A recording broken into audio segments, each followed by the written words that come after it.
我是江南叶家嫡女。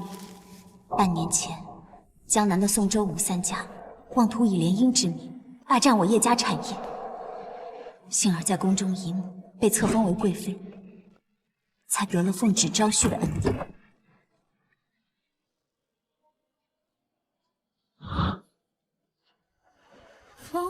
这就是叶府的赘婿，瞧这容貌气度，盛极无人能及，黄金万两不亏啊！重赏之下，必有有夫。小姐这次盛京招婿，宋周吴三家定会派人来捣乱。我看这最后入选赘婿的人，就是受他们指使的伥鬼。等的，就是这个伥鬼。不入虎穴，焉得虎子？3个月前，本王奉陛下密旨，暗中调查江南四族勾结作乱、私通外敌一案。其中宋家、周家、吴家的罪证，我们已陆续搜到，可唯独缺了叶家。本王怀疑叶家跟那3家一样，也藏了一些见不得人的秘密账册。这叶府的赘婿，本王当定。97号王满仓，这没人呢，你看。98号赵通所也没来，怎么还是没人？哎，奇了怪了，先前报名参加的挤破了脑袋想当赘婿，今天怎么一个人影也不见呢？99，别问了，这99号孟大郎肯定也来不了了。谁说我不会来了？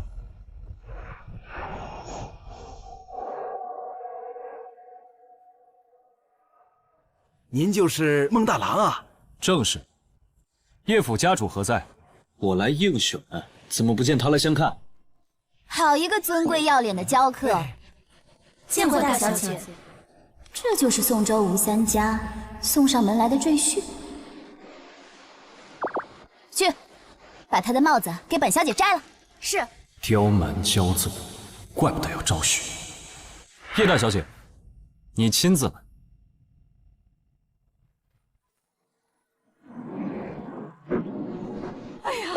好帅呀！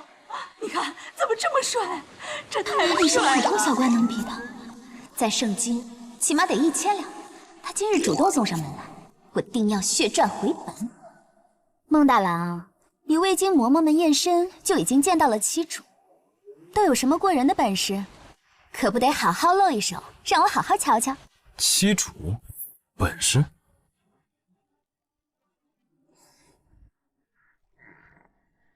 你会唱什么小曲儿吗？是闹五更、摘黄瓜，还是18摸？你会跳什么舞啊？是胡旋舞、退山舞，还是扇子舞啊？你会蹴鞠吗？会跑马吗？会抚琴吹箫吗？双鹿排九锤丸，酒令耍得如何？你还是说，坊间传的攀驴邓小闲，你都一应俱全？叶大小姐，你到底是奉旨招婿，还是在选欢场小官？自然是招婿啊！可若你连这些讨喜的本事都没有，凭什么入我叶府大门，白得黄金万两，和我共享荣华富贵？不切不切，本王一定要挖出叶府的底细。小不忍则乱大谋，让叶大小姐失望了。这些旁门左道，在下都不会。那你会什么？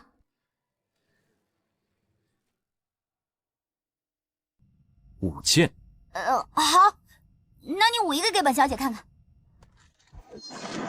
这孟大公子当真英姿不凡，世间难得。只可惜为虎作伥，绝非良善。听你簪你清澈的眼睛，是途经最难忘的风景，无人可比拟。那些往事才若繁星。叶大小姐，方才在下舞的剑，是否能入叶府的大门？答应他，答应他，答应他，答应他，答应他，答应他，答应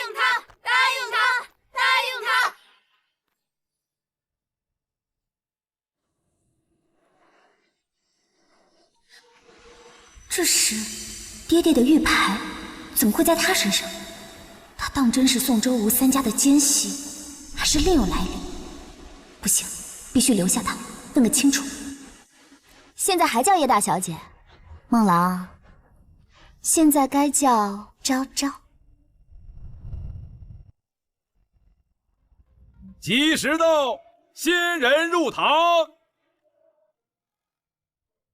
姑爷，您是入赘，按我们叶府的规矩来说，这喜帕该您戴上。这桩婚事是本王欺骗在先，不管有多少荒唐的规矩，我且都依了他。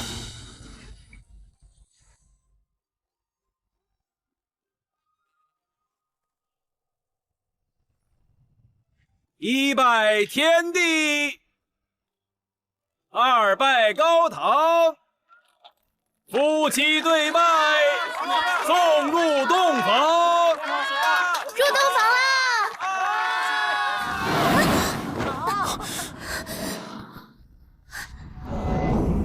本王今日既踏入这叶府，定要挖出你叶家私通外敌的罪证。你这来历不明的小官，胆敢揣着坏心思进我叶府，我定要让你有来无回。欣然接喜帕，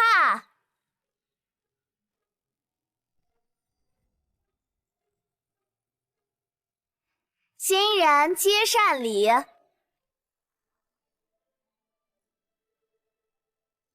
欣然结发，青丝缠绕，白头到老。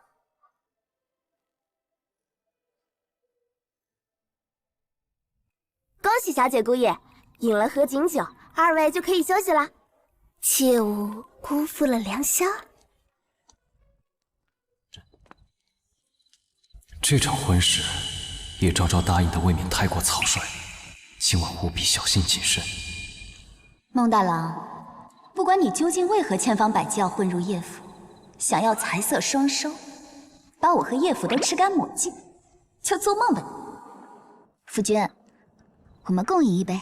他邀我共饮一壶酒，这酒定有问题。我想喝夫人这杯。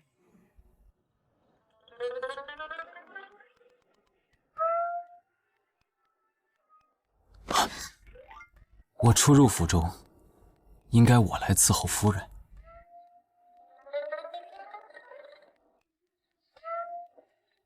多谢夫君。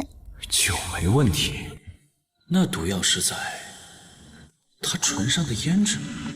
胡景元，你清醒点。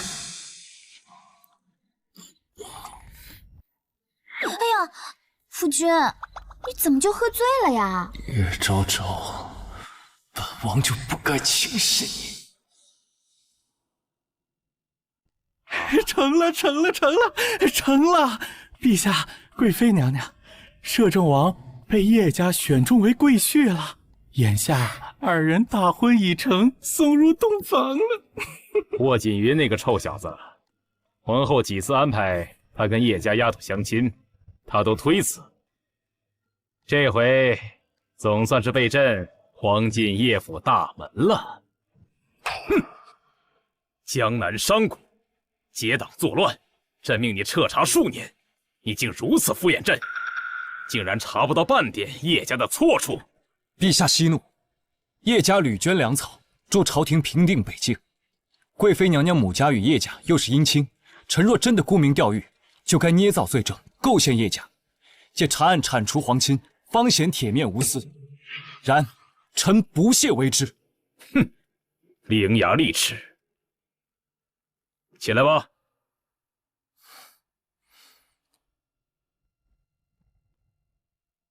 继续查，本案背后势力盘根错节，10日内必须给朕一个答复。臣遵旨，定不负陛下厚望。可不是嘛，陛下和娘娘运筹帷幄，摄政王就算再精明，也想不到是您二位的高招啊！姐姐一早就安排钦天监给他俩合婚，昭昭和摄政王可是百年难见、万里挑一的鸳鸯蝴蝶命，天造地设的一对。只要他俩见了面，保证花开见喜，好事成双。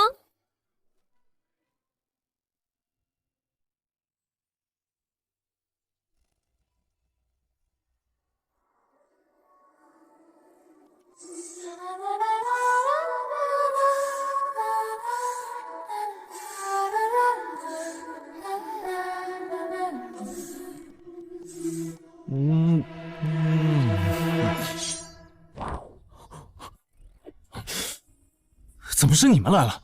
叶昭昭呢？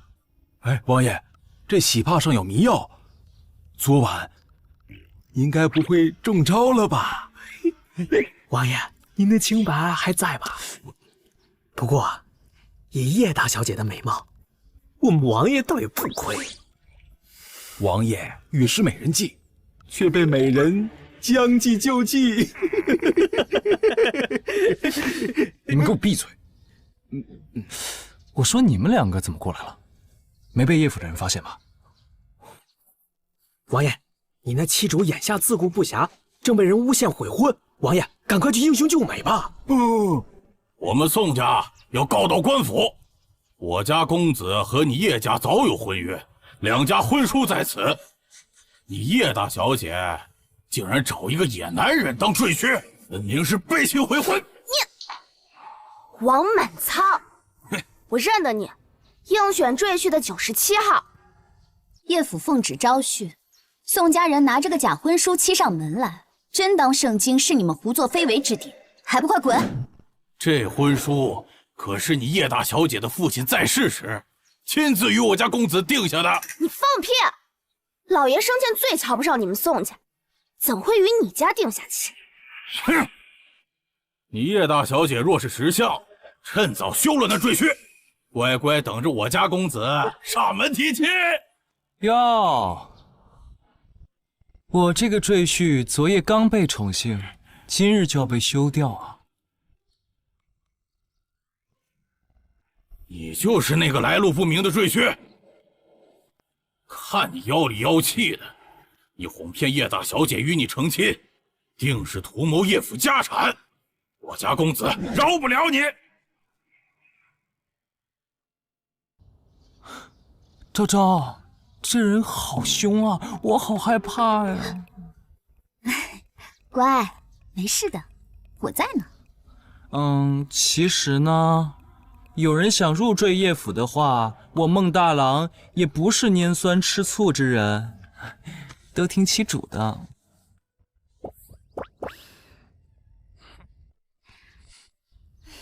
还是孟大郎懂事，不愧是我的心头好。若是还有人想入赘叶府的话，我就只能委屈做小喽。你们，怎么？禀告小姐，这两位官爷说，从牢里跑出来一名逃犯，躲进了咱们叶府，特来捉拿。就是他！我不是逃犯，你们到底是什么人？再多嘴一句试试。走。昭昭，没事了。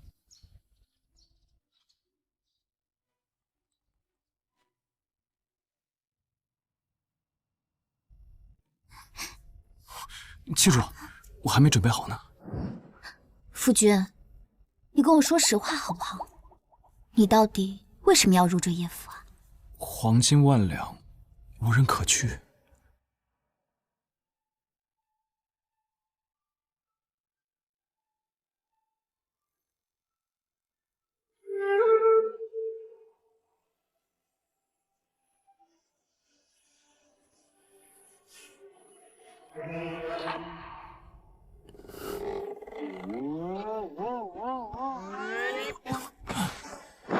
叶昭昭，本王也有赏你的当啊！孟大郎，这块玉牌你从何而来？怎么，不叫夫君了？你说，你进叶府的目的到底是什么？今日带走王满仓的人是你派来的吧？是谁给你的胆子，在京城冒充官府的人？说，是不是东瀛国的奸细？他为何误判我是敌国奸细？难道……我知道，像你们这种死士，见了棺材也不会松口。且先留着你的狗命，等以后再慢慢审你。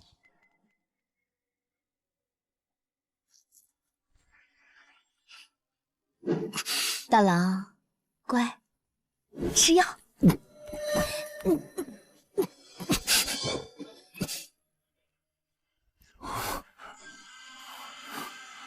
小姐，您为什么觉得孟大郎是东岩国的奸细啊？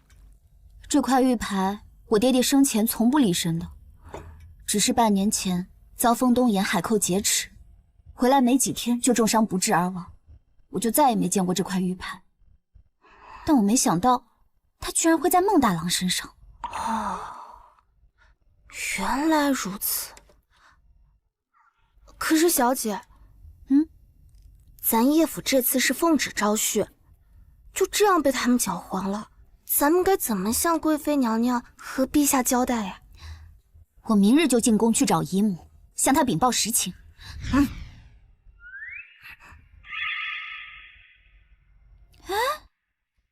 对了，听闻摄政王曾经下访江南，说不定宋州吴三家的事情他也有查到。不如孟大郎这个人情，我就托姨母转给他。如此一来的话，小姐在盛京不仅有贵妃娘娘庇护，还能抱上摄政王这个大腿。哎呦，我听说这个摄政王铁面无私，冷峻无情，你说他会不会好好谢谢我啊？那必须的呀。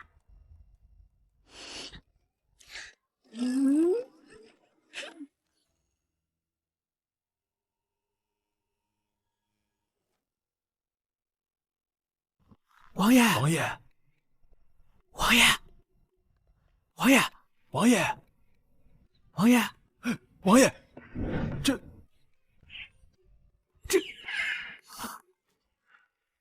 你们两个蠢货，怎么现在才来？王爷，得手了！我在账房里找到了那个藏在密室里的匣子，这里头肯定有王爷您要找的叶府的秘密账册。先回去再说。行，走，解绑啊！对，快，快去！叶昭昭，本王不会放过你。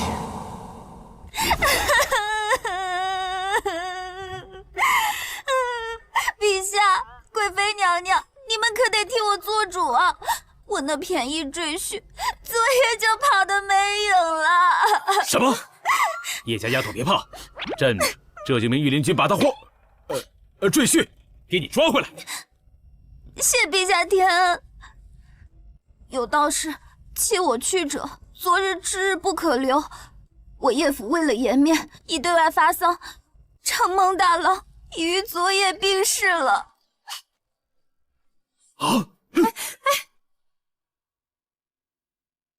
孟大郎花言巧语，狼心狗肺，骗死人不偿命。他进我叶府，就是为了我的美貌和那黄金万两。你看我妆奁里的夜明珠都被他偷了，那可是御赐之物，偷到御赐之物该千刀万剐。还说什么和我一见倾心，两情相悦，三生缘定，都是狗屁呀！编，你继续编。陛下若问起欺君之罪，大不了一起灭九族。长江后浪推前浪，叶家丫头比朕还会诓人，我家小子注定在他手里喽。不好了，陛下，贵妃娘娘，皇后娘娘，听说摄政王连夜逃婚，一时心急晕过去了。什么？摄政王？他怎么跟我一样不想成亲啊？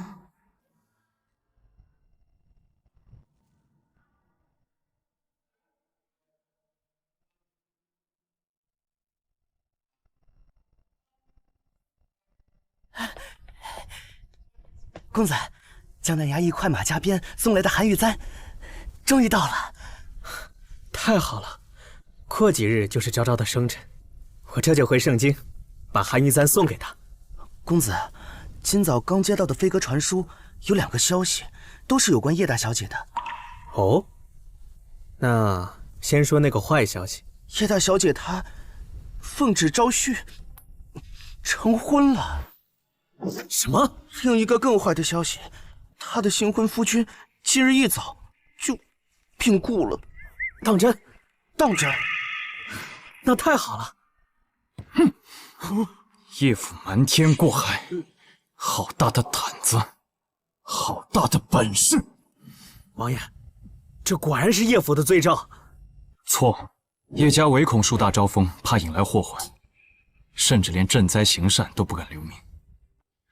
这些账册上，叶府非但没有敛财作恶，只为名声多奸，反倒是贴进去一半的家底。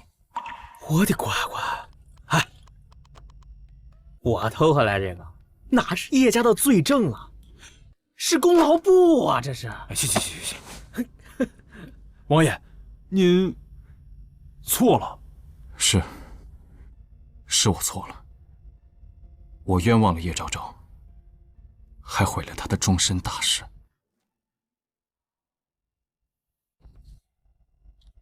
原来他是怕落入宋州吴三家虎口，为了躲避与宋家的联姻，所以才来到盛京避祸。嘿，宋家，癞蛤蟆想吃天鹅肉。叶大小姐既然跟您拜了堂，她就是摄政王妃，何惧她宋家鼠辈呢？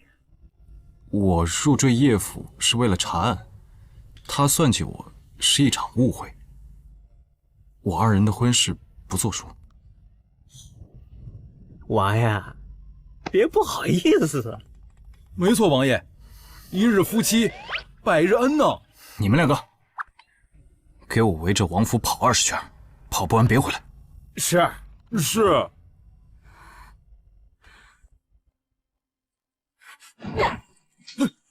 没用的男人！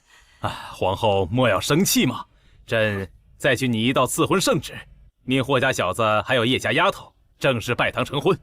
闭嘴吧你！若一道赐婚圣旨就能让霍锦云那个臭小子低头，那本宫和妹妹要你何用？姐姐息怒，陛下他也是一片好意。霍锦云这个臭小子，看来这回本宫得亲自出马了，定要让霍叶2家亲上加亲，花开见喜。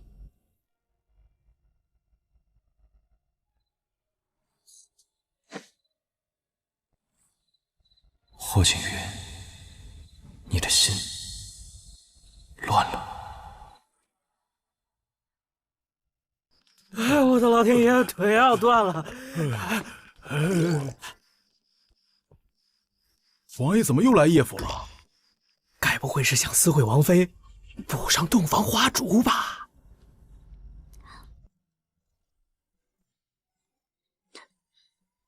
不到1日，叶府就死了人，到底发生了什么？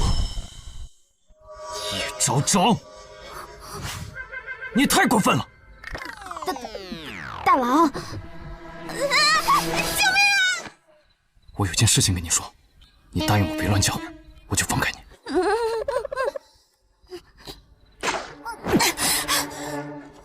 你放开他！谢玄州，霍锦云，霍锦云，摄政王。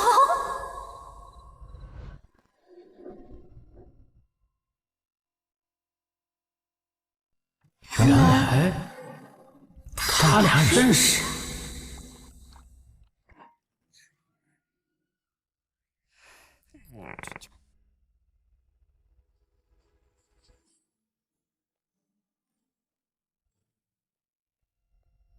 昭昭、阿云，你俩认识？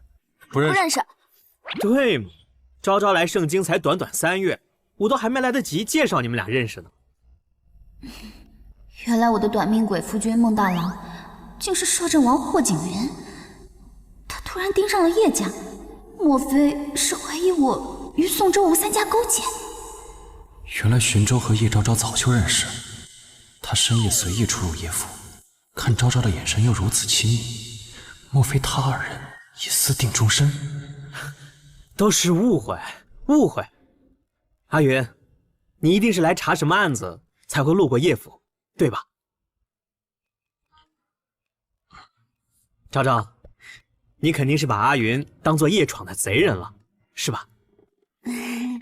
摄政王位高权重，跺一跺脚，圣经都要抖3抖。叶府区商贾门户，就算借民女10个胆子，我也不敢肖想他是贼人呢。听闻叶大小姐重金招婿，风光大婚，不久就称夫君离奇病故，可一不报官，二未寻医，这是有什么隐情吗？相逢就是缘，二位不打不相识啊！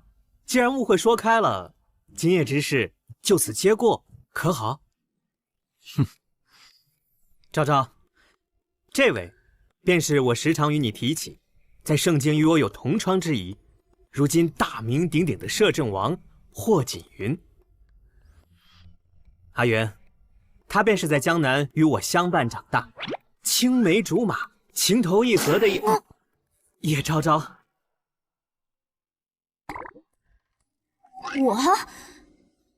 我什么时候与你情投意合了？你二人若是情投意合，那我算什么？阿云，你知道吗？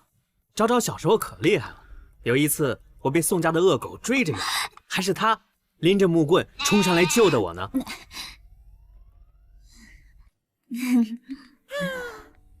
新州，你说你俩从小情投意合、青梅竹马，可他为什么公然背着你招婿啊？奉旨招婿乃是圣命，非他所愿。昭昭，我若提前得知你招婿，定会马不停蹄赶回圣京，哪会轮到那个什么孟大郎啊？他福薄命短，害你当了寡妇，哎，好不晦气。昭昭，都怪我，一直没能说服爹爹放下门户之见，迟迟没来叶府下聘，才让你沦落到如此境地。还真指望不上你，他来盛京前就被宋家逼婚，你这个青梅竹马却袖手旁观。看来你二人的感情也不过如此。什么？竟有此事？昭昭，你为何从未提起啊？我猜的没错，霍锦云果然在查宋州吴三家。夜深了，今年府中举丧，不便待客，二位先请回吧。快！昭昭，过几日便是你的生辰，这是你头一回在圣京过生辰，你一定要收下。你若不收，就真的是在生我的气，气我没来叶府选婿。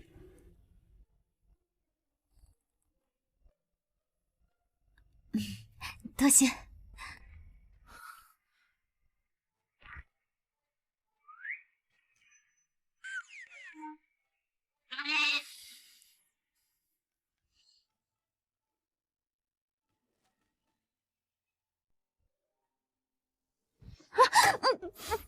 霍锦云，王爷您怎么还没走啊？你我以洞房花烛结发合卺，却突然春宵梦断，未免有些遗憾。本王有心故地重游，但叶大小姐好像并不欢迎本王。都怪民女有眼不识泰山，王爷假扮赘婿入叶府一事，民女一定守口如瓶，只求王爷高抬贵手，放过叶府吧。如果本王不答应呢？王爷不放过叶府，想必是因为那块玉牌。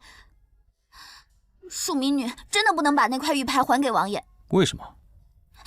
因为那块玉牌本来就是叶府的祖传之物，一直都由叶府的历任家主保管。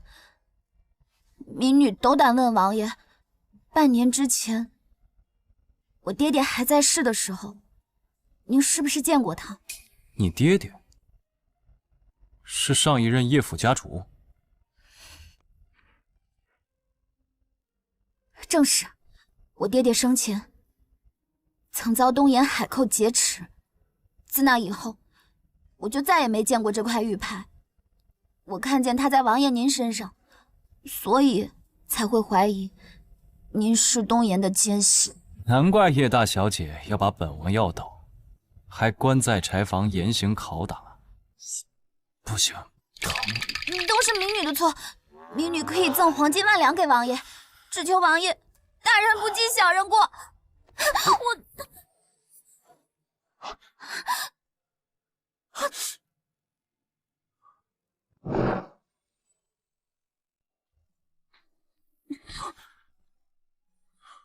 叶昭昭，素子头上一把刀，你敢肖想摄政王，你不要命了？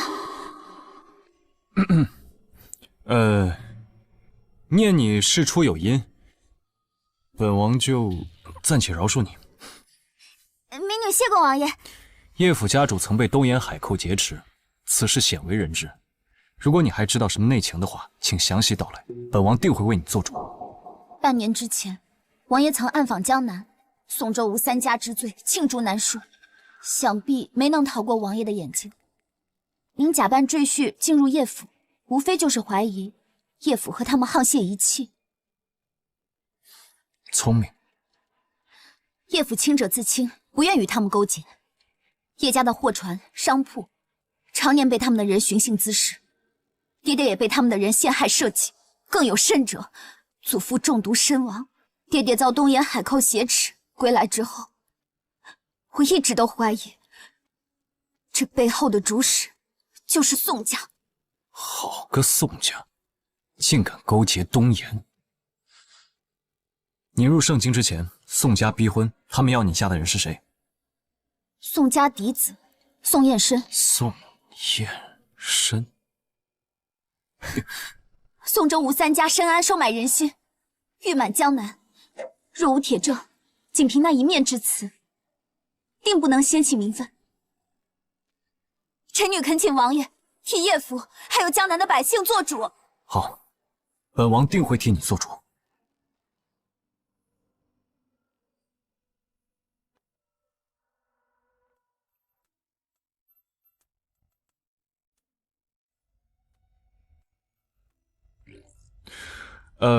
这不是寻州送的韩玉簪吗？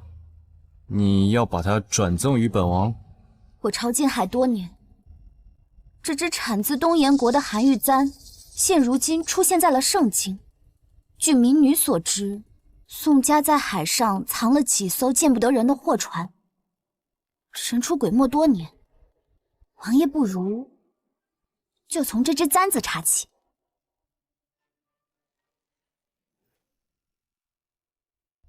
好，本王一定细查。民女再斗胆问王爷，那块玉牌，您究竟从何而来？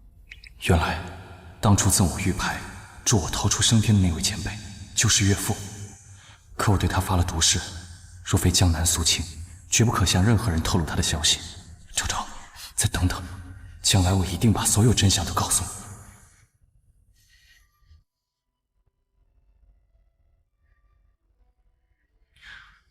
这枚令牌是本王从一伙东沿海盗身上搜到的。昭昭，本王对天起誓，你欲报家仇，本王定与你共赴风雨，肃清江南，遂你所愿。既是令尊遗物，自当物归原主。多谢王爷。叶大小姐那番戏弄本王，本王还答应帮你，你打算如何报答本王？他定是在威胁我，怕自己被选中叶府美貌赘婿的事说出去丢脸。本王都递话递到这个份上了，叶昭昭，还不快说你要以身相许？都是民女的错。王爷英明神武，民女不敢有半点觊觎之心。民女发誓，如果我对你有半点不敬之心的话，那我就罚我自己。够了！既然你有心当本王的人，本王就提醒你，宋周吴三家落网前，叶家不许再公然招婿，以免奸人有可乘之计。若是再惹出麻烦，本王定不轻饶。他说我是他的人，感情这事，我抱上他的大腿了。王爷放心，叶家已经对外发丧了，民女现在就是一个刚丧夫的寡妇。夫君尸骨未寒，魏王人就对外招婿，这事让人听了是要戳脊梁骨的。民女一定好自为之，为王爷马首是瞻。很好，记住你刚刚说的话，好好为本王安分守节，莫要出去招蜂引蝶。民女遵命。只要您一日不让孟大郎复活，我就一定本本分分的为您守节。这么听话，那方才答应本王的那些黄金万两，明日就送来吧。行，如果王爷觉得不够的话，民女还可以再添一点。闭嘴！这黄金万两，本王会以叶府的名义送到北境的前线。你当真以为是在贿赂本王？不敢。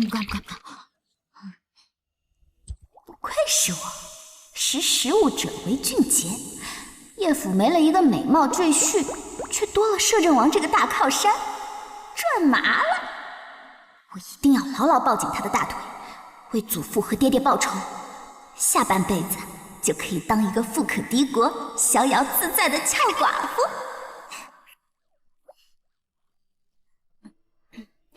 奉天承运皇帝诏曰：今广邀盛京名门才俊，于3日后共聚上林苑赏花选亲宴，钦此。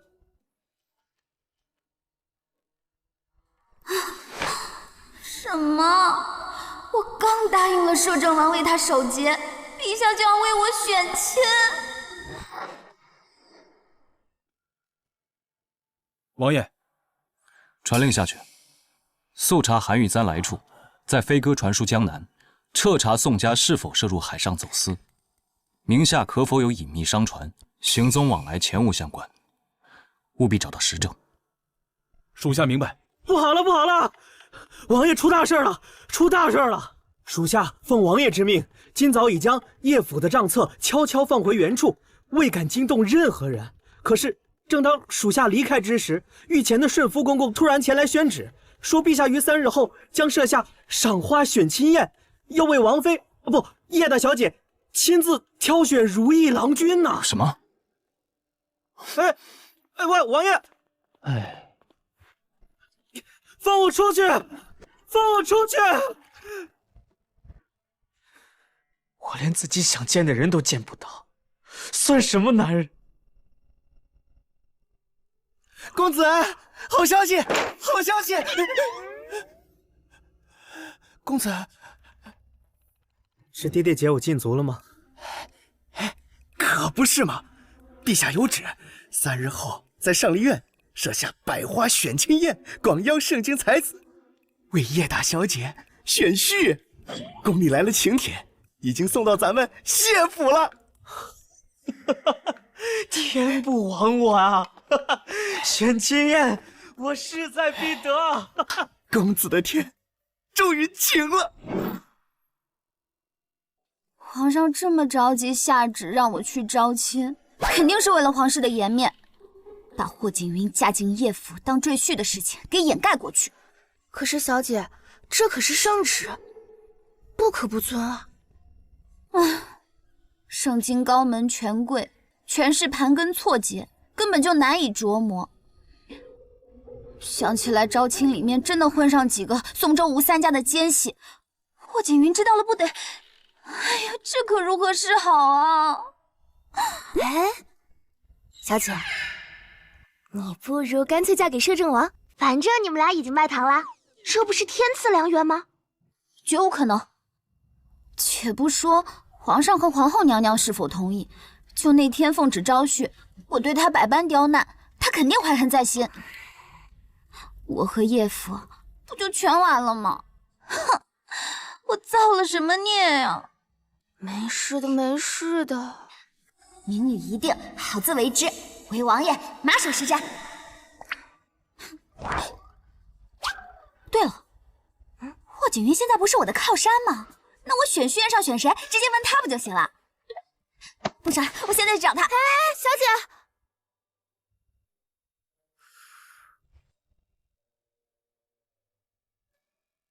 哟，这不就是我那日理万机、无心成婚的大侄子吗？今儿个什么风把你吹到本宫这儿来了？阿云许久未进宫请安，还请姑母恕罪。哼，你先前总是躲着本宫，本宫知道你是厌烦本宫为你准备的那些相亲宴。今后啊，你的终身大事，本宫绝不再操一点心。姑母，从前都是阿云的错，还请姑母再替我操心一回。唉，本宫乏了，你这安也请了，回吧。姑母，阿云有一事相求，此事说来话长。行吧，长话短说。回姑母，阿云想娶叶府家主叶昭昭为妻，还请姑母让陛下下旨为我二人赐婚。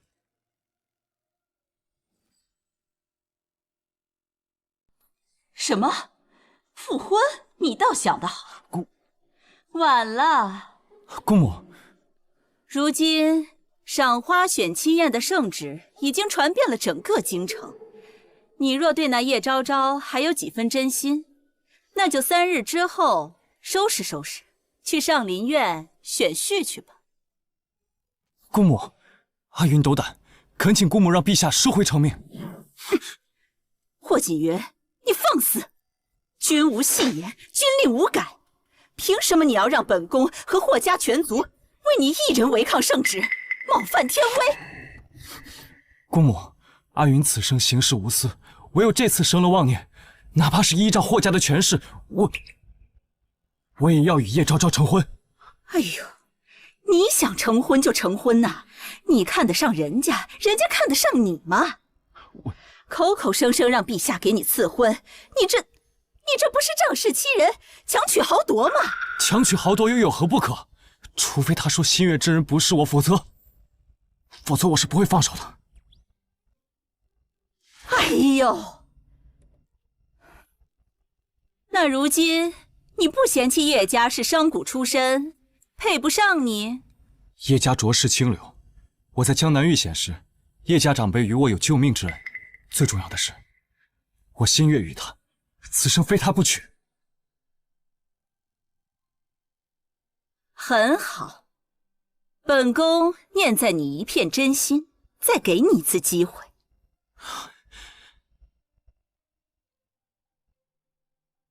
这多出来的选亲宴请帖，拿去。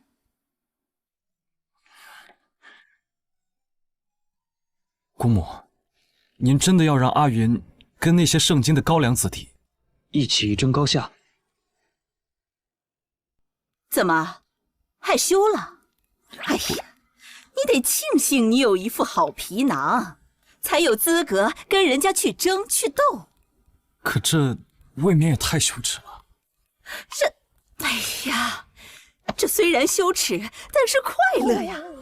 若是能抱得美人归，你牺牲一点脸面怕什么？起来，起来！哦。可是姑母，叶家奉旨招婿在前，赏花选亲在后。若我参加选亲被叶昭昭选中，世人定会说堂堂摄政王成了叶家的赘婿，这不太合规矩啊。规矩？这规矩就是用来打破的。华服裹草莽，虚里掩真章。这世间的规矩多有迂腐，拿出你刚才强取豪夺的劲儿来。赢的人才有资格给别人定规矩。别忘了，我朝的江山就是打破旧制成规才打下来的。哎，你呀，别学世间那些小肚鸡肠的男子，死要面子活受罪，赘婿都是虚名。放下你高贵的身段，抱得美人归，快意的人生岂不美哉？你们陛下当年就是入赘我霍家的赘婿，若非本宫早年率霍家军为国征战伤了身体，如今这龙椅还轮不到他来坐。他一个95之尊都能屈身，你区一个摄政王，还当不得赘婿吗？阿云谨记姑母教诲，此番赏花选亲，这个叶府的赘婿，我当定了。这就对了嘛。本宫再教你一招，攻心之道啊，贵在真心交付。这攻心之术啊，就要投其所好。真心交付，投其所好。阿云记住了。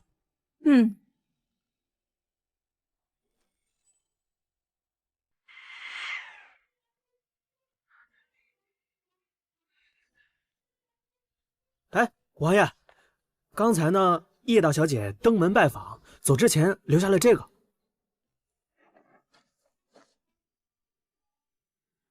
他亲自送来这份圣旨，看来是想让我做主。王爷，叶大小姐还等您回信呢，您何时何地跟她相见呢？姑母说了，真心交付，投其所好。你会唱什么小曲儿吗？梦晴，你可知道圣经的秦楼楚馆，哪家的闹五更、摘黄瓜、18摸唱的最好？王爷，你啥时候变得不正经了？晚香楼啊，这晚香楼，王爷，有消息了，昨夜圣经出现了第2只一模一样的韩玉簪。仔细说说。暗卫来报，昨夜晚香楼出现了一名神秘贵客，他出手阔绰，一掷千金，点名要花魁相陪，并赠予这有价无市的韩玉簪。属下亲眼瞧过了，花魁头上那只与这只分毫不差。看来这晚香楼确实是个有意思的地方。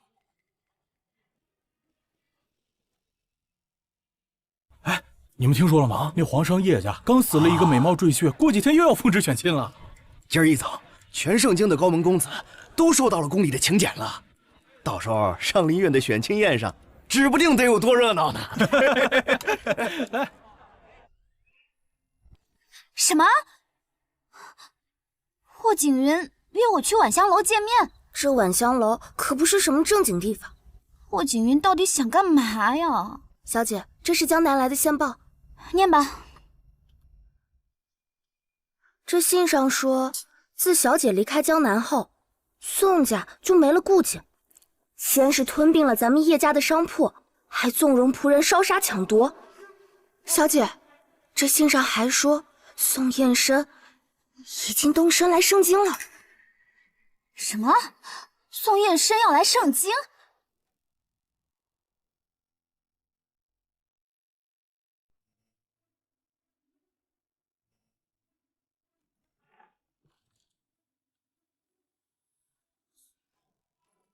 昭昭这么早就来了？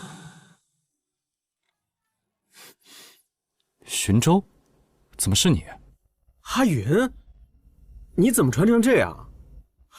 哦，我懂了，你乔装打扮是来查案的吧？我还想说你呢，你怎么会在这里？若是太傅知道，定会打断你的腿。哎，这不是我送给昭昭的韩玉簪吗？怎么在你这儿啊？我还想问你，此等违禁之物，你是怎么得来的？咋？瞎了你们的狗眼！来，公子，公子慢点啊！看，那醉鬼是昨晚包下花魁的冤大头，就是他，送给花魁一只价值连城的韩玉簪，今日又来这晚香楼，怕是要玩得更花了。来，喝。这宋燕生跟暗卫从江南传回来的画像一样。公子啊，你喜欢的那个极品就在这上面呢。走。你是说你是托牙行买的？阿云，你要信我，我根本不知道这韩玉簪背后是宋家的生意。我这辈子最讨厌的就是宋燕生那个狗东西。我信你。宋家涉嫌私通外敌案，事关重大，还请寻舟兄替我保密。君子一诺，守口如瓶。多谢。若是圣经还有韩玉簪的消息，请务必告知。那当然，咱俩谁跟谁啊？听说美人是在寻韩玉簪，本公子这儿什么样的好宝贝都有。宋燕生，是你这个狗东西！原来这个狗东西就是宋燕生。少爷，他们说的晚香楼新来的那个极品小官，肯定就是他。滚开！本公子今晚要玩个尽兴。宋燕生，你找死！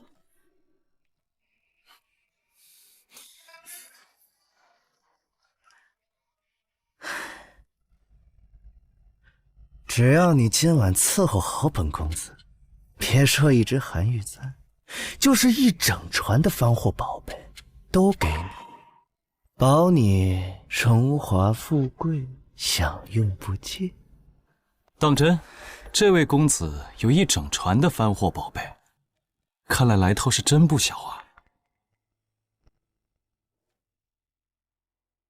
这位公子有一整船的番货宝贝，看来来头是真不小啊。那是，本公子可不像姓谢的，空有太傅之子的名头，那兜啊，比脸都干净。宋狗，你闭嘴！哎，口说无凭，那些番货宝贝在哪里？我若看了，就跟你走，如何？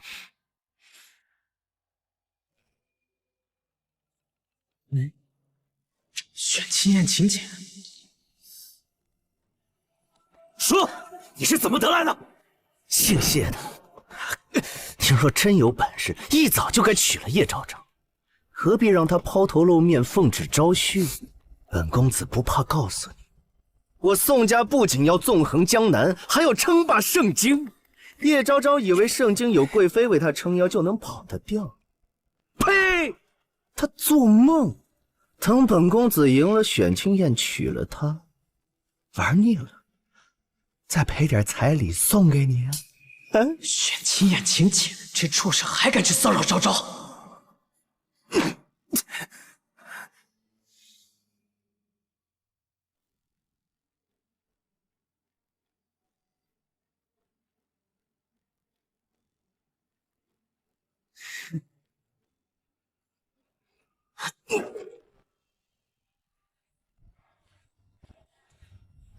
见过叶大小姐。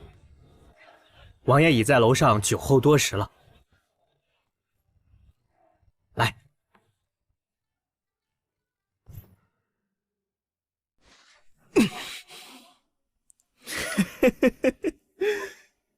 好大的醋劲儿啊！只要你愿意与本公子断袖分桃，共度春宵，就算把全天下的美人送到宋家，本公子也只宠你一个。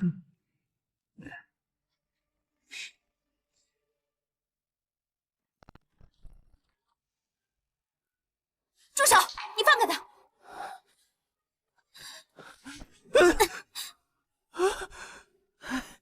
昭昭，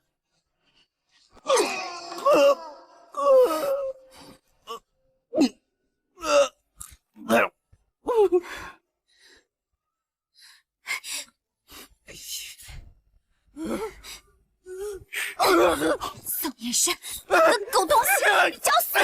你个姑奶奶的人，我活腻了！离开江南的时候有没有告诉过你，以后见你一次打你一次，知死方休！打死了你，再把你骨头剁碎了喂野狗！打死你！打死你！打死你！原来被他保护是这种感觉。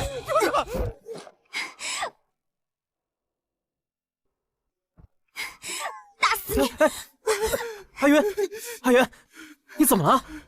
阿云，大郎，阿云，大郎，你没事吧？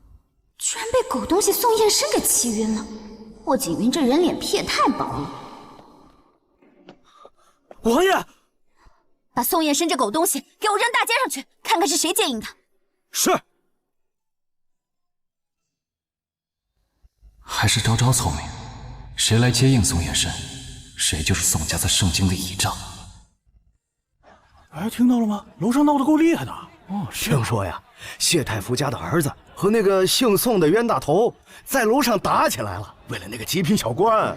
那皇上叶府的大小姐上去干嘛？哎，也去争呗。听说呀，那个小官跟他刚死掉的美貌赘婿长得极像，他口口声声唤那个小官时，叫的还是赘婿的名字呢。过几天人家还要来赏花选亲呢，这些皇亲国戚玩的可太花了。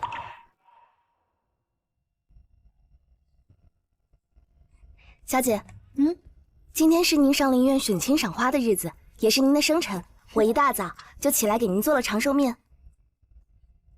摄政王府传来消息，说是那晚接应宋延生的人是威远侯府的人。威远侯府？宋延生不知道什么时候当了威远侯的义子，选亲宴请柬原本是给侯府世子的。小姐，其实还有一事，是关于谢公子的。谢寻舟？他又怎么了？谢太傅不知从哪儿听说，谢公子在晚香楼与人争风吃醋，抢夺茂源小官的事儿，一怒之下差点打断了他的腿，还进了他的族。这下选亲，他怕是来不了了。那这倒是好事儿啊！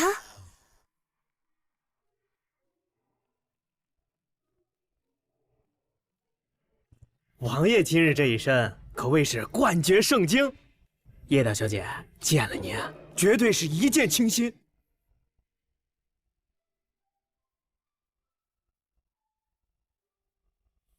孟苍，多备一份贺礼。今日的赏花选亲宴也是昭昭的生辰宴，咱们王府定要为他撑住场子。是。王爷，那一夜在晚香楼，您到底和叶大小姐说了什么？她当真亲口答应会选您？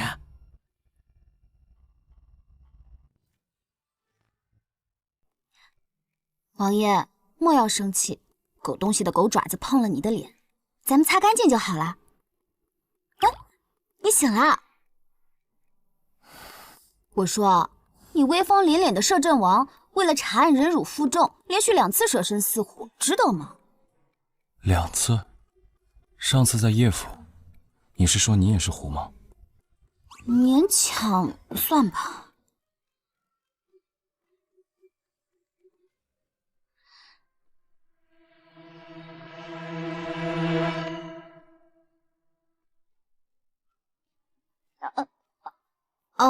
对了，王爷，今日送去王府的信，王爷看了？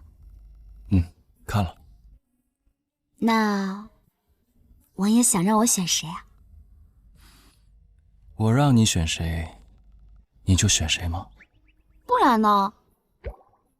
我不听你的，我还不知道怎么死呢。他愿意听我的，定是与我心意相通。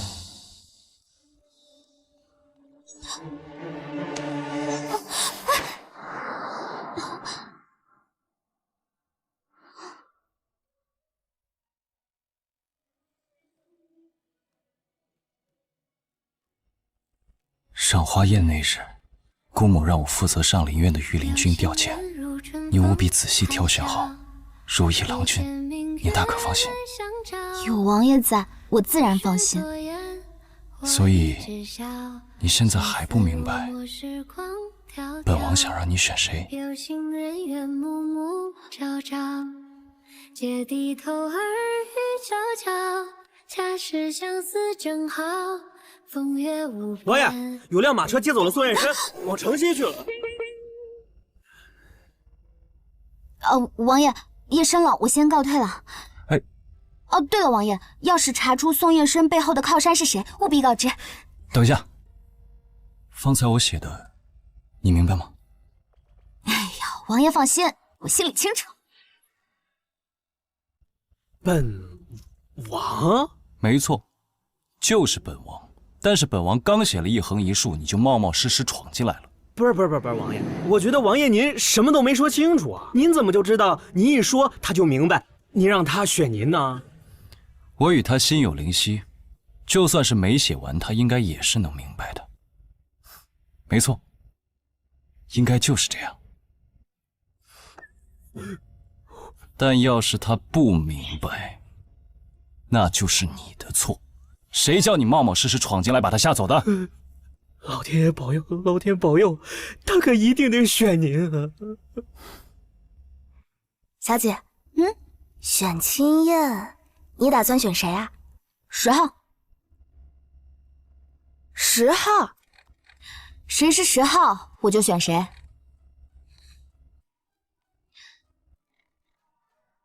你看，这一横一竖，不就是10吗？啊，哦。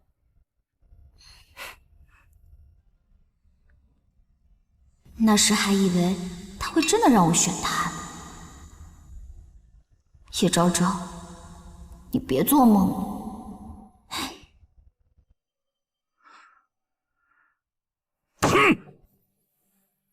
那个叶昭昭都把你害成这样了，你偏不死心，还上赶着去选亲，你让本侯的颜面往哪儿搁？义父，孩儿心意已决。谁娶了叶昭昭，谁就能顺理成章拿下叶家在江南的矿脉。为了咱们的大业，孩儿必须拿下选亲。就为了这个？还有，我来盛京之前，已收到东岩的密信，他们欲染指江南的利益，我便以叶家的矿脉为饵，诱他们下月攻打江南重镇。义父，咱们不能错过这个机会。这笔生意可是成王败寇啊！一旦江南大乱，朝廷必会再次重用义父，到时候江南就是咱们父子的天下了。你是要逼本侯重返江南，自立为王啊！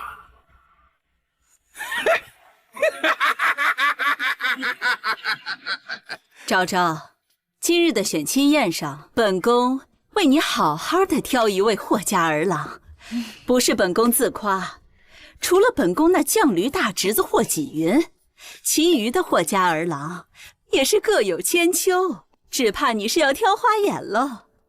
大侄子呀，休怪本宫无情，本宫多拉些人头来抢昭昭，就是要看看面对新上任，你究竟会如何横扫千军，强取豪夺。皇后一向生死难料，自古哪有皇后娘家愿与商户结亲的？霍景云曾化名入赘叶府，后又被我发丧，皇后娘娘并未追究问责，不过是看在陛下与姨母面上，娘娘这是在敲打我。霍家子弟我选谁都可以，就是不能选她的宝贝侄子霍景云。谨遵皇后娘娘懿旨。昭昭啊，你是个好孩子，先前在北境前线，你还捐了黄金1万两，本宫岂会忍心让你吃亏？你若成了我霍家的儿媳，我敢保证，盛京周边新开采的矿山，定有你叶家用武之地。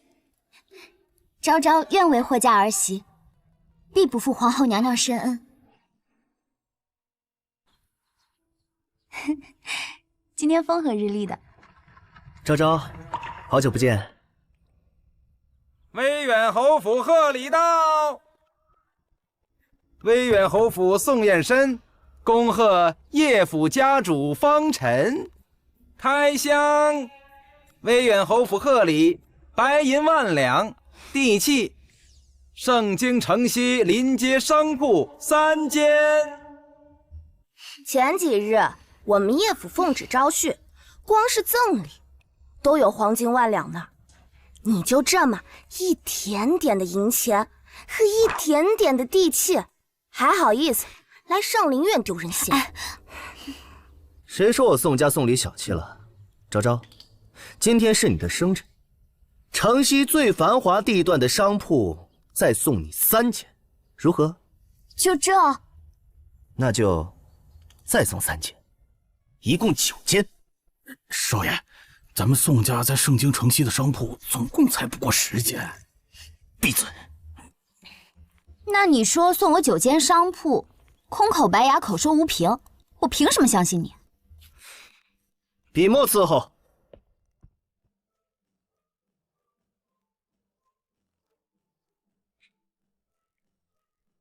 这欠条印着宋家家主之印，字字作数，如何？现在满意了吗？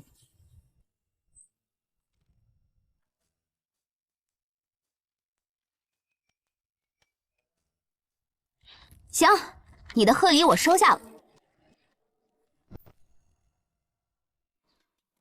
小姐，你怎么答应收他的礼？宋燕生这人虽然该死，但是银子商铺是无辜的。再说他之前在江南吞掉我们家这么多产业，我要他这点利息，不过分吗？也是，咱们叶府下个月要在城西重开布庄，这些银两地契刚好用得上。等赢下选亲宴，叶昭昭和叶家所有的东西，还不都是本少爷的？哼！摄政王府贺礼到。霍景云。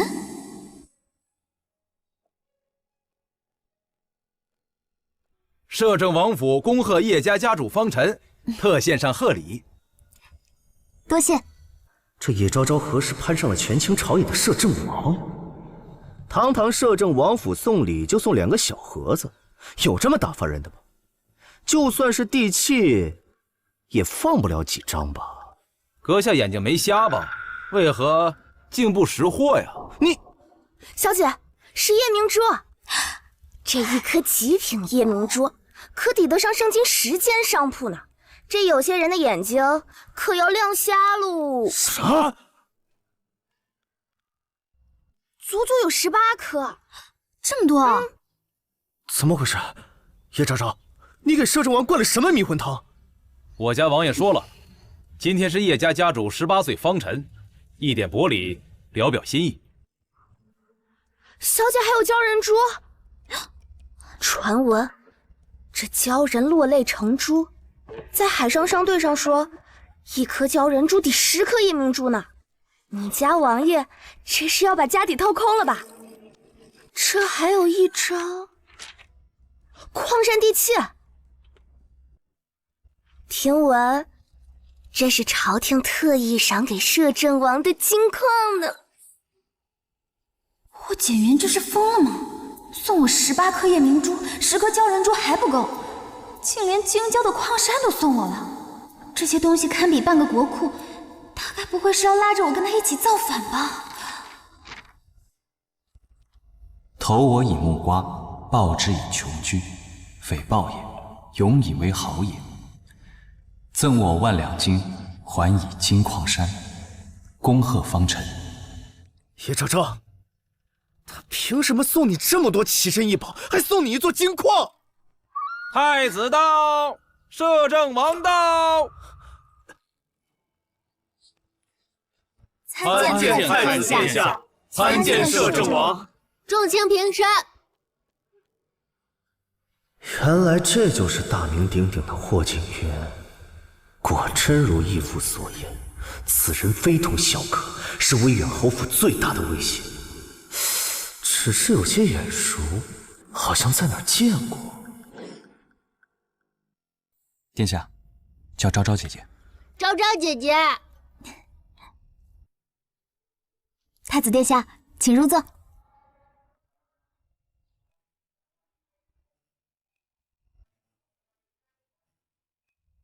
孟苍，太子今日在此，你亲自去外面守着，绝不容许闲杂人等随意出入。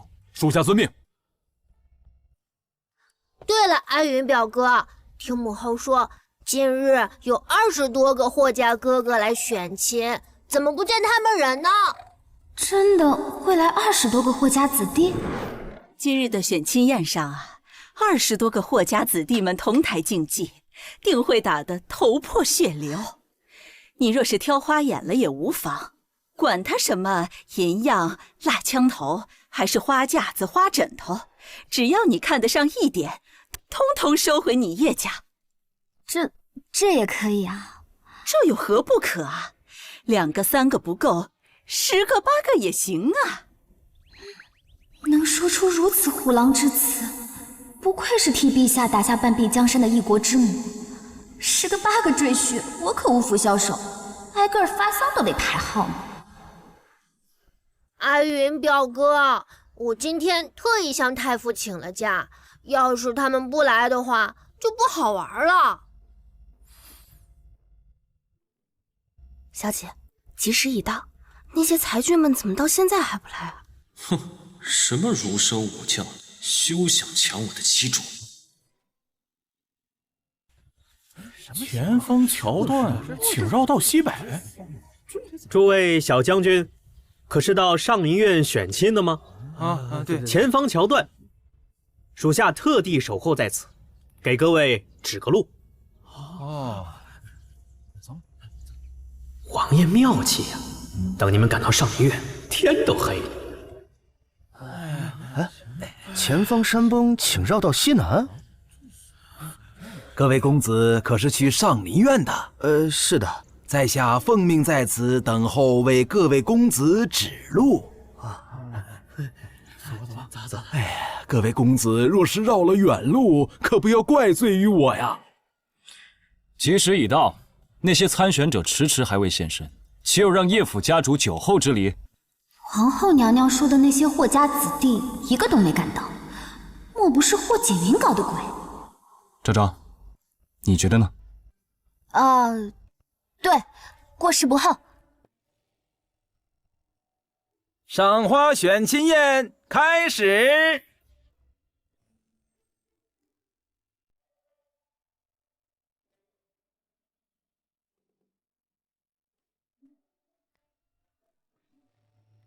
抽签已毕，请二位参赛者按手中签号顺序依次闯三关。等一下，不用闯三关比试了，今天的赏花选亲宴可以提前结束了。今天的选亲宴，我叶昭昭就选10号。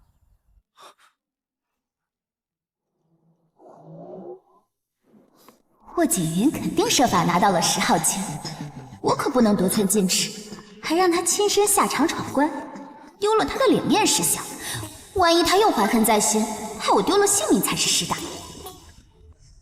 叶昭昭，你莫名其妙为何要选10号？在搞什么鬼？霍锦云，你怎么拿的不是10号？你又要搞什么鬼啊？昭昭姐姐，原来你要选姑啊！姑拿的就是10号。我开个玩笑，公公您继续。陛下口谕。陛下口谕，今日上林苑赏花选亲，特送来玉质天丁6宝，以助叶府家主挑到称心如意的郎君。玉质天丁6宝。选亲宴第一关，验身。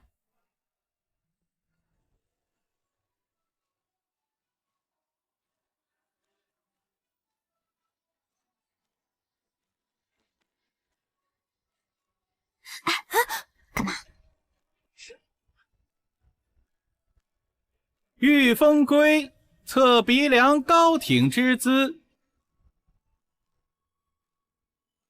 锦带尺量腰腹紧致之度，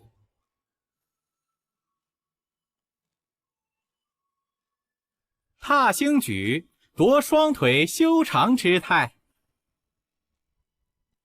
云间踢横双肩宽广之距，素足板量双足，虎背坡量后背。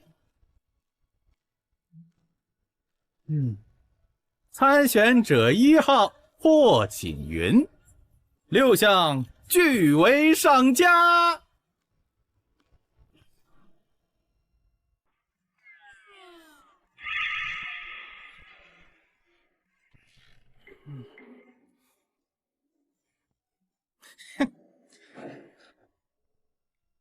参选者4号宋彦深，6项皆为中下或下等，疑似残废。你第一关验身，获胜者1号霍锦云。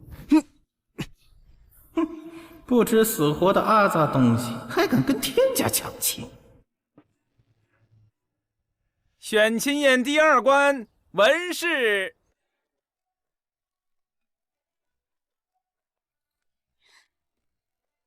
我们叶府世代经商，最善赢钱算计。今日这文氏，我们不比诗词歌赋、知乎者也的酸腐文章，我们来比，谁先算清小姐的账目，这关就算谁赢。3题定胜负。本少爷自小就学着打理110来间铺子，区区账目算题，不是白白给我送分吗？这一关必须把霍景云比下去。2位请听第1题。城西货寨上月购入50匹锦缎，每匹的成本价为8两，卖出35匹，每匹的价格为12两，剩余15匹受潮折价，以每匹6两的价格售罄。请问这一单一共赚了多少？一共赚了120两。答对了。这怎么可能？下一题，请。2位请听第2题。城东粮铺购入100担大米，每担大米的售价是3两，一共售出70担，420两。又答对了。既然如此的话，后面的比试我看也不用比了。第2关文氏胜出者1号霍景云。荒谬！我乃宋家嫡子，自有精于商道，居然会在最拿手的算账上栽跟头，这简直太荒谬了！本王彻查朝野陈年旧案，多少烂账假账，本王一眼就能识破。这一关文氏根本不在话下。选亲宴第3关武士，但鉴于摄政王已经赢了2局，本局比试取消，所以我宣布，今日叶府赏花选夫夺魁者，我要比。输了，我也要比。阁下这身子骨好像不变，这最后一关还是不要比了吧。宋少爷，您不如直接认输算了吧。谁说我要认输了？姑来做个公平判决。锦云哥哥前2局已胜，虽然结果已定，但是第3局武士考验你们有没有能力保护昭昭姐姐。锦云哥哥，如果你能展现自己的武艺，并且获得昭昭姐姐的认可，就算你通过了。昭昭，这最后一关，我只为你一个人舞剑。好。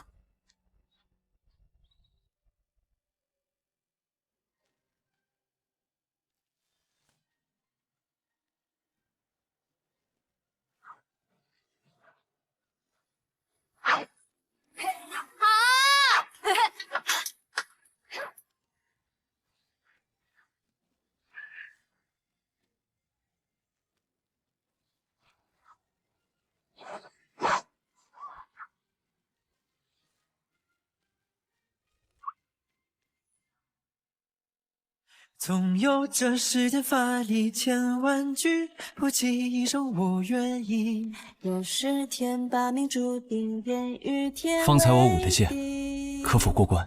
月下清歌的剑舞随风起，眼睛明月随风移。小下小小的时君，大大的我来了，谢寻舟。谢公子，小超我来了。别跑了！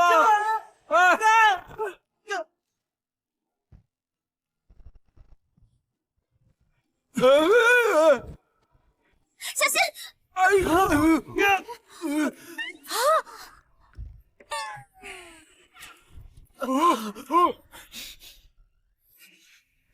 今日叶府赏花选亲夺魁者霍锦云。咦，不对啊！母后说的那20多个霍家哥哥怎么还没来啊？奉天承运皇帝诏曰：摄政王霍锦云、叶府家主叶昭昭，溯源深厚，情谊相投。今上林苑赏花选亲宴，郎有倾心之赠，女有属意之容，天作之合，朝野共瞻，朕心甚悦。赐2人择吉日完婚行礼，钦此。谢陛下天恩，吾皇万岁万岁万万岁！你说你娶了叶昭昭后，就可以得到叶家江南的矿脉，助本侯重返江南。可如今外面都在传，他已经接到赐婚圣旨，不出半月，他就风风光光的嫁入摄政王府了。义父早就告诉过你，那叶昭昭不是什么善茬。这场选亲宴的结果，就是那个狗皇帝和霍家、叶家提早布局好的。义父，我已向东野人保证，答应他们借出宋家的商船，让他们的兵马混入其中，让他们出兵。待江南大乱，义父你一样有机会重返江南。我与叶昭昭将来回江南安居，还得继续仰仗义父您呢。哼，说到底，你还是放不下叶昭昭啊！你那点儿时的旧情，早就随着你宋家害死他至亲的时候，就什么都不是了。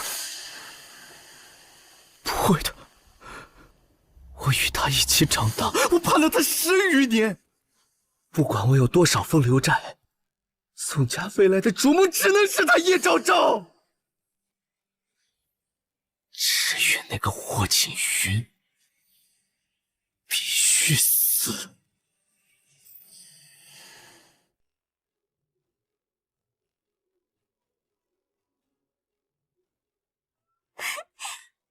哇，这么多！哇，这也太多了吧！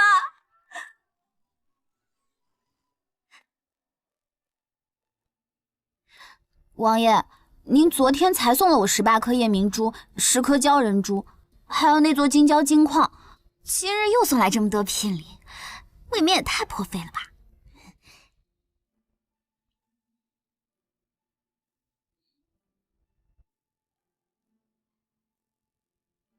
昨日送你的是你的生辰贺礼，今日送你的是你我的定亲聘礼，怎么能算一样呢？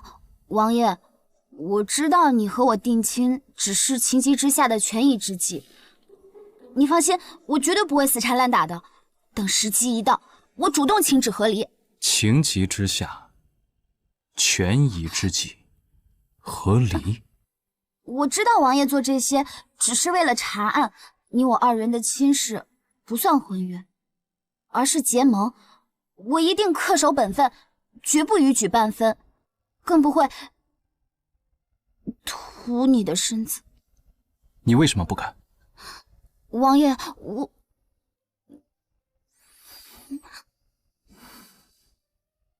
你和我不到半个月就要成亲，到时候我们就是名正言顺的夫妻。你对我做什么都是天经地义。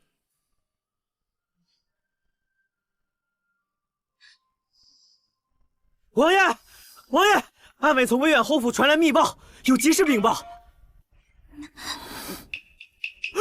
属下什么都没看见，什么都没看见。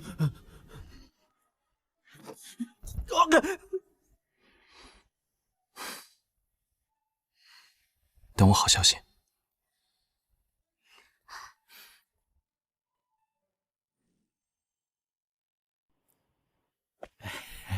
请，我家少爷就在里面，请。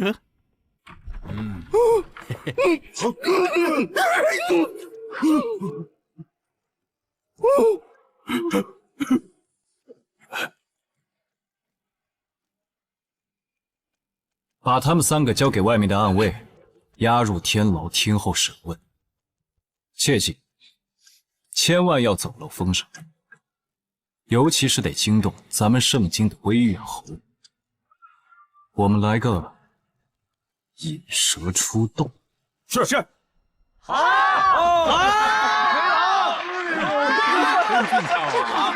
太美了！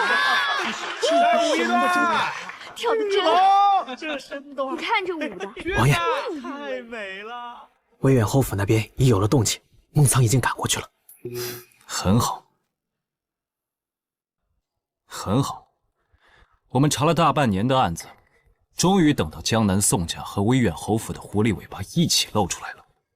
肃清江南指日可待。那是，当时我们拿到宋周吴3家的罪证，王爷并没有着急结案收网，多亏您沉得住气，才等到威远侯这条大鱼浮出水面。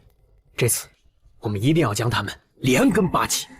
还得多亏了昭昭的提醒，我们才以宋家商船和韩玉簪为线索，顺藤摸瓜，搜索到了他们勾结东延、暗屯军械的铁证。是，王妃智慧，举世无双。大鱼还没进网之前，在没大功告成之前，还得沉得住气。是。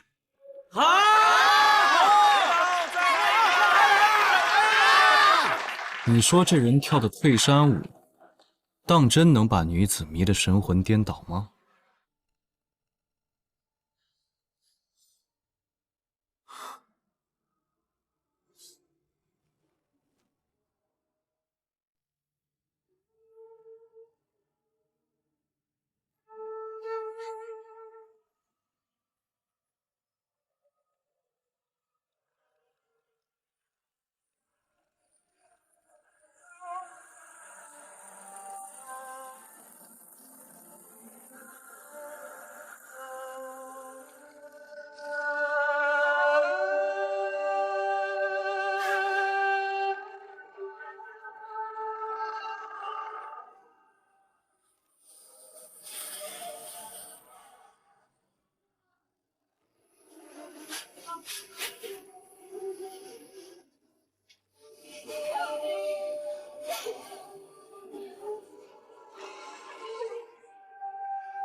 有心人如春风含笑，比肩明月来相照。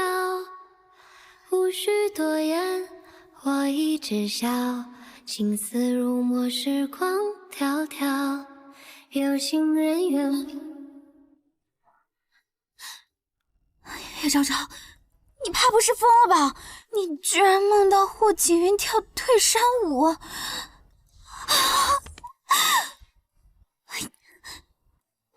你荒唐，无耻下流！你不要命，连脸都不要了！哎呀！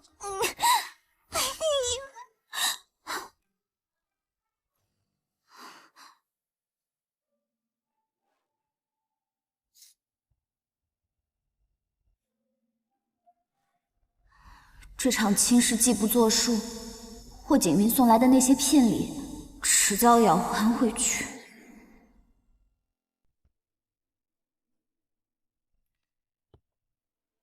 王爷，哎，王爷，你想什么呢？梦晴，你觉不觉得昭昭对我的态度有些不一样？哪儿不一样啊？王爷，我知道你和我定亲只是情急之下的权宜之计，你放心，我绝对不会死缠烂打的。等时机一到，我主动请旨和离。情急之下，权宜之计，和离。昭昭的意思是，他感觉我在跟他做交易，只要江南的案子一查清，他就跟我散伙。没错，我觉得王妃应该就是这个意思。唉，正所谓夫妻本是同林鸟，待到天明各自飞呀。哎，行了，都怪你，我向他表明2次心意，都是你给打断的。哎呦，属下冤枉，属下冤枉，冤枉，冤枉！本王命你现在赶紧给本王想想办法。本王是真心实意心悦于他，不然的话，就罚你。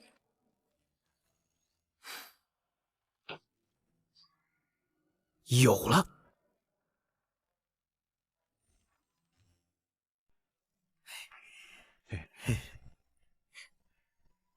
据说呢，您是和王妃从小一块长大的，对于王妃的喜好呢，可谓了如指掌。当然了，我家小姐最喜欢美男子了。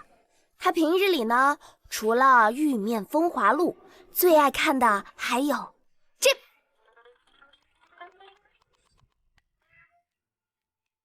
赘婿难为。这个赘婿安身6条准则，念出来听听啊。正室的地位，妾室的度量，外室的手段，勾栏的做派，还有舔狗的觉悟，杀手的果断，没错。那完了，咱们王爷除了杀手的果断，其他的这一条都不占呢。哎，不对，咱王爷还是孟大郎的时候，也算有过正式的地位哦。但后来深夜跑了，还被发了丧，就只剩个牌位了。这个蠢货又皮痒了。哎，你看，这还有赘婿讨得妻主欢心的3重套路。3重套路，这当什么讲啊？抛弃人性，直接勾引妻主，变成猫，变成老虎，变成被雨淋湿的狗狗。这听不懂。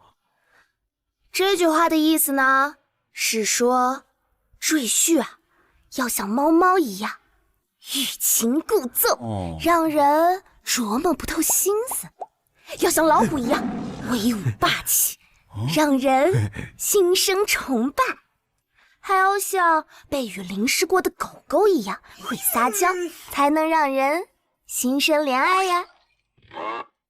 高明！哎呀呀，小意思啦。咱王爷像猫会挠人，像老虎，会唬人，可是就不像狗，他也不会撒娇，也不会卖惨，没关系，缺什么补什么，保证王妃，啊不，妻主，敞开心扉。这王府没咱俩，迟早得散。你俩怎知本王不会撒娇卖惨？那是你俩没见过昭昭为本王痛揍宋燕生的样子。只可惜，最后还是没用。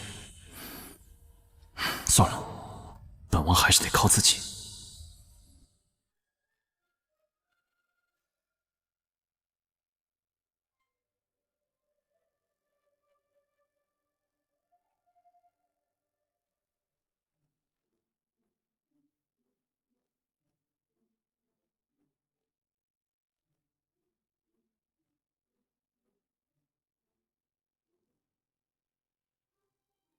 阁下可是梅郎，我来拜师学武。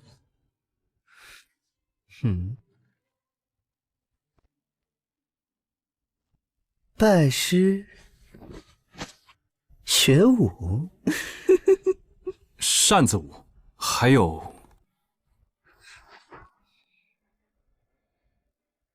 退山舞。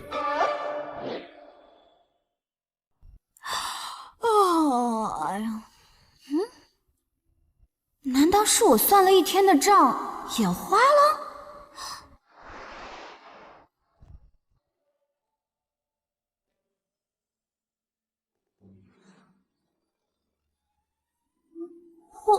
霍景云，我这又做梦了。昭昭，可看清楚了，我就不信你两眼空空。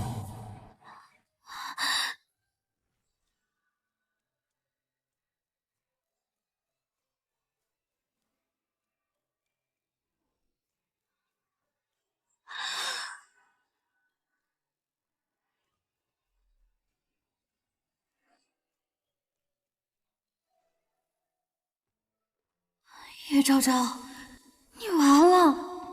你做梦缠霍景云的身子也就算了，这还醒着呢，就害了失心疯出现了幻觉。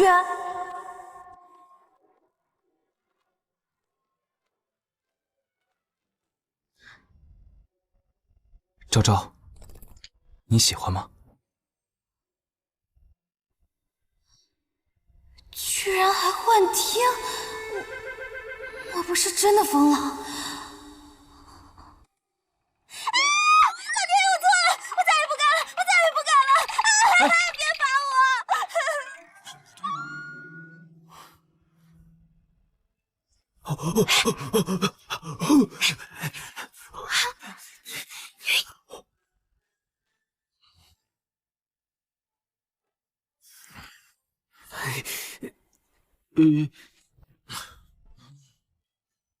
昭昭说他错了，他哪里错了？明明是本王错了，是老爹错了。王爷，您千万不能再喝了呀！王爷，恕属下直言，您现在披头散发、衣衫不整、红着眼睛、胡言乱语的样子，像极了冷宫里发疯的妃子。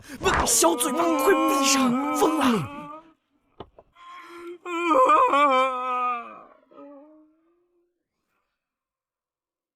姑母，阿云没用，虽幸不辱命与昭昭定亲，但是他心里根本就没有我呀。我按照您的教导，真心交付，投其所好，但都没有用啊。你这个小子，终于开窍了。这世间的男子啊，都是既要脸面，还要好处，就让女子做小伏低，受尽委屈。而你呢，为博心仪之人欢心，闹了些荒唐，堪比彩衣娱亲，算不上丢脸吗？姑母，您怎么知道？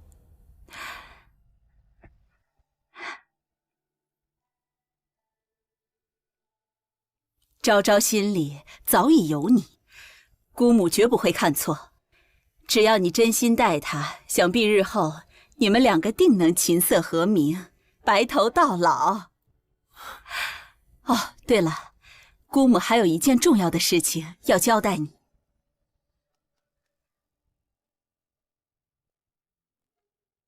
见过摄政王。你昨日多有冒犯得罪，还望摄政王海涵。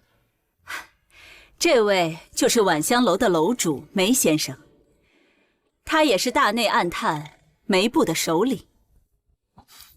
梅先生，失敬。昨日陛下与本宫商议，这江南的祸害，盛京的祸根，暗卫提早收网了。谨遵皇后娘娘懿旨。皇后娘娘，摄政王殿下，暗卫急报。娘娘王爷恕罪，属下一时失察，叶大小姐被威远侯绑到府上做人质，说是要王爷您一个人去。什么？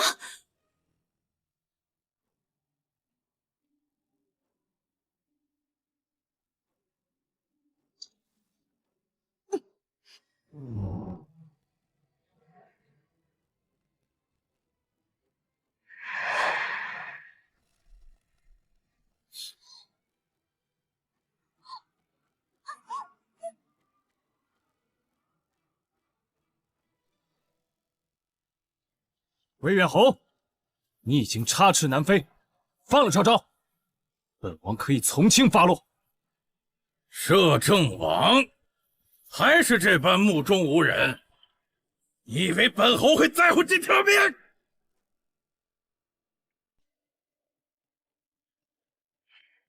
阿云，你可知道本侯为何要反？你勾结东岩，私吞军饷，意图谋反，证据确凿。勾结东岩，本侯是在利用东岩。你可知道东岩人在边防集结多少兵马？3万、5万，不是10万。我边军只有4万，还都是老弱病残。本侯在江南多年，亲眼看到东沿海寇屡屡侵犯，而朝廷只会送粮送钱，讲什么以和为贵？和得了吗？你越退让，他们越得寸进尺。封侯上书不下10次，请求整军备战，可全部都石沉大海。所以你就要造反，夺取皇位，自己领兵去打仗，有何不可？现在的朝廷，一个女人垂帘听政，皇帝软弱无能，再这样下去，不出10年，东岩铁骑将会踏破这圣经。放肆！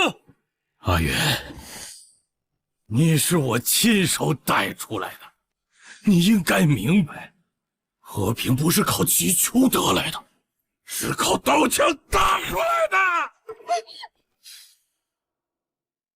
那你知不知道，朝廷为什么要主和？因为他们软弱，他们怕死。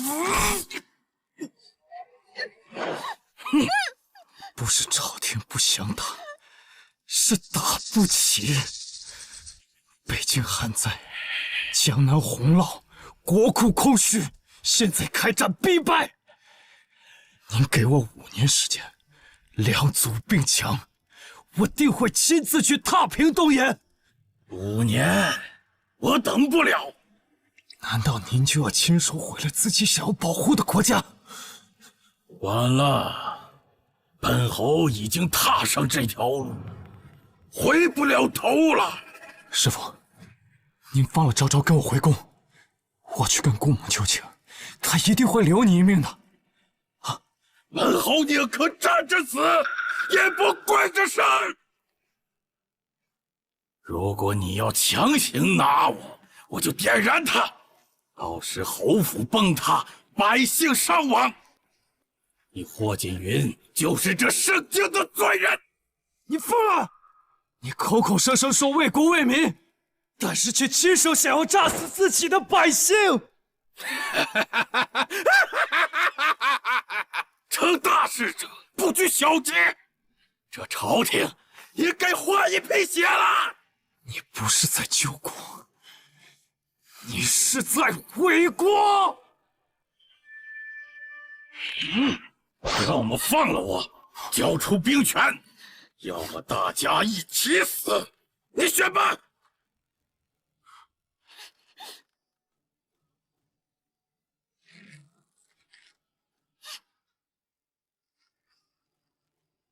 废物！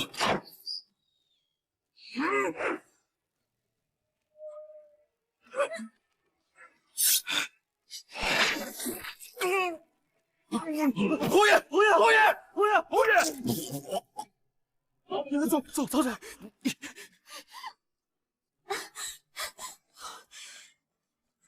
昭昭，霍锦云，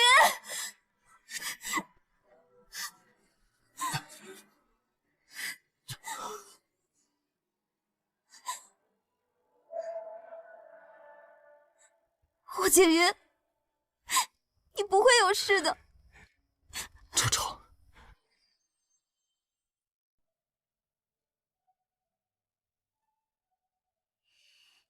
你怎么这么傻？你没事就好。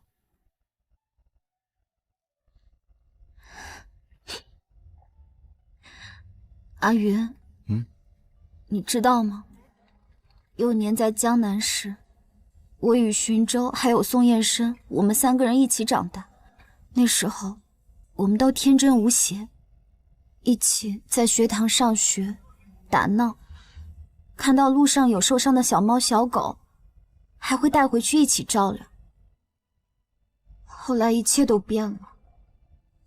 当宋燕生养的那些狗看到我和荀州不再摇尾巴，而是扑上来就咬，我就知道我们还是长大了。阿云，我们相识不过数日，只是漫长一生中的转瞬而已。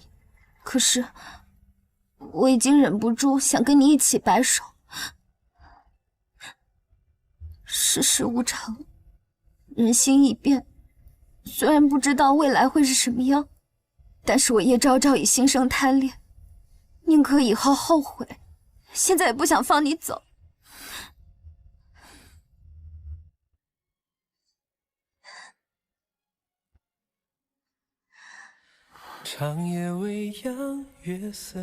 昭昭，我会用一辈子来证明你我此生无悔。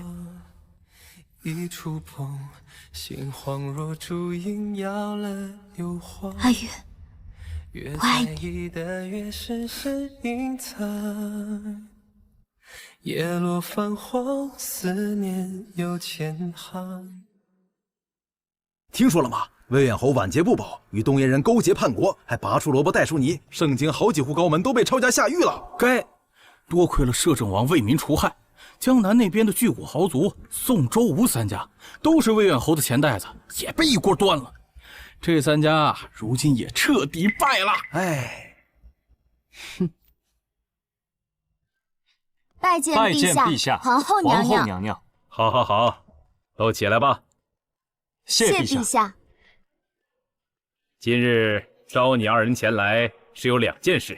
第一件事，朕与皇后打算将盛京周边的新矿山交由叶府来打理，望其能充盈国库，为民谋利。昭昭定不负陛下、皇后娘娘所托。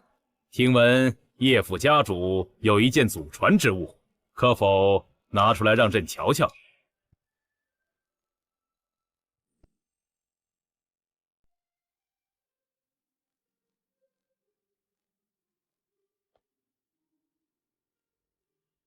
这第二件事，是朕要给叶家一个交代。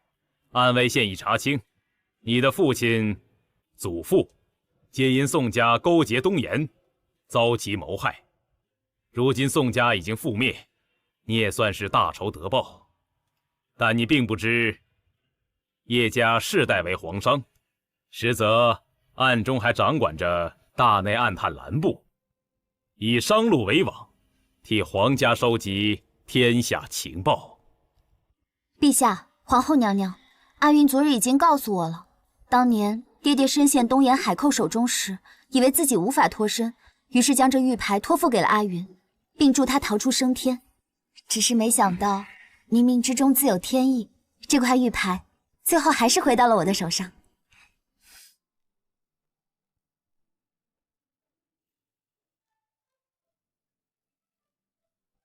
昭昭啊，想必是你的父亲在天之灵，保佑你二人有情人终成眷属。一时到，新人入堂。恭喜摄政王，恭喜王妃，恭喜叶家家主，恭喜叶府赘婿。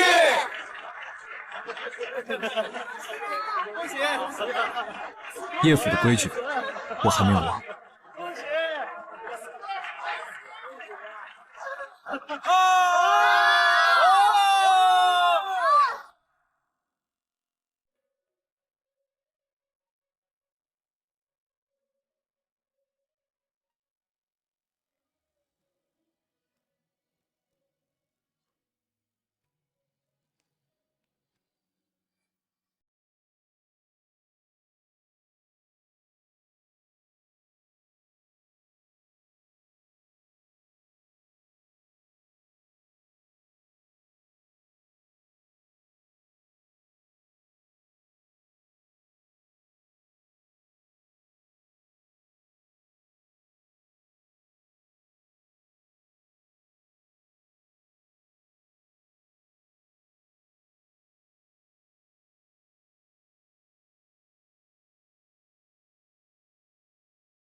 在我身边。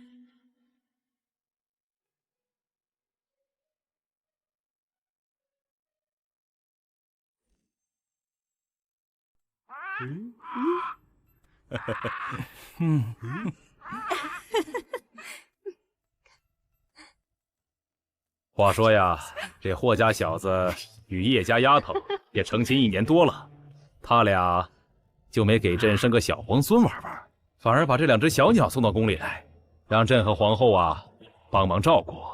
哎，不懂事啊！哎呀，陛下，现在的年轻人都这样，自个儿忙得什么都顾不过来，也不耽误养猫养狗，就由他们去吧。我看呀，顺福说的对，你就是咸吃萝卜淡操心。周周，好疼啊！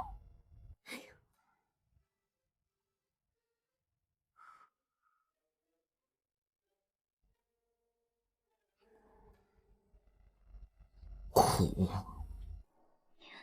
他不就出去巡个街吗？怎么伤成这样？哦，王妃，圣经有房舍倒塌，王爷为了救出几个孩子，才不慎砸伤了后背。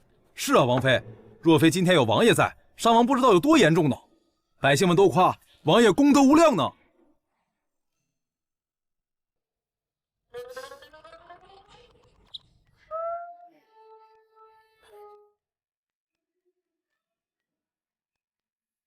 看到没？王爷这就是正室的地位，外室的手段，勾栏的做派，抛弃人性，勾引妻主，变成背与淋湿的狗狗。哎，咱王爷真是越来越会了。人也看喽。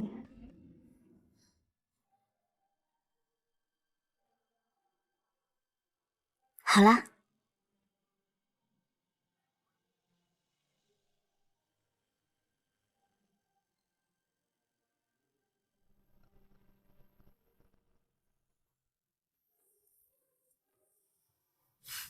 周周，你的生辰又到了，今年的生辰愿望，你想好了吗？1愿国泰民安，风调雨顺；2愿欢笑尽余，乐哉未央；3愿与君共度，年年岁岁春其夏安，秋随冬喜。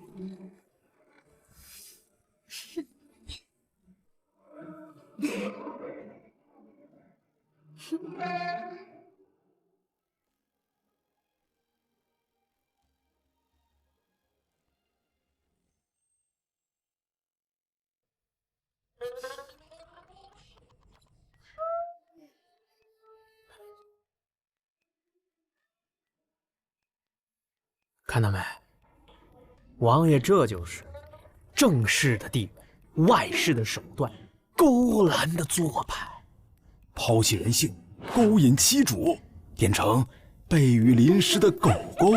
哎，咱王爷真是越来越会了。人也看喽。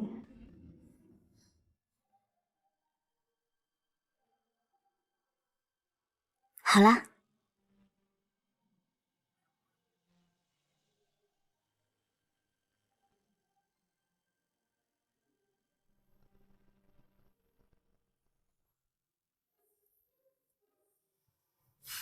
周周，你的生辰又到了，今年的生辰愿望，你想好了吗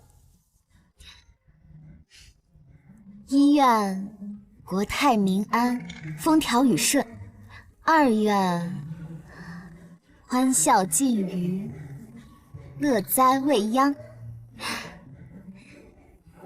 ；3愿与君共度，年年岁岁春其夏安，秋随冬喜。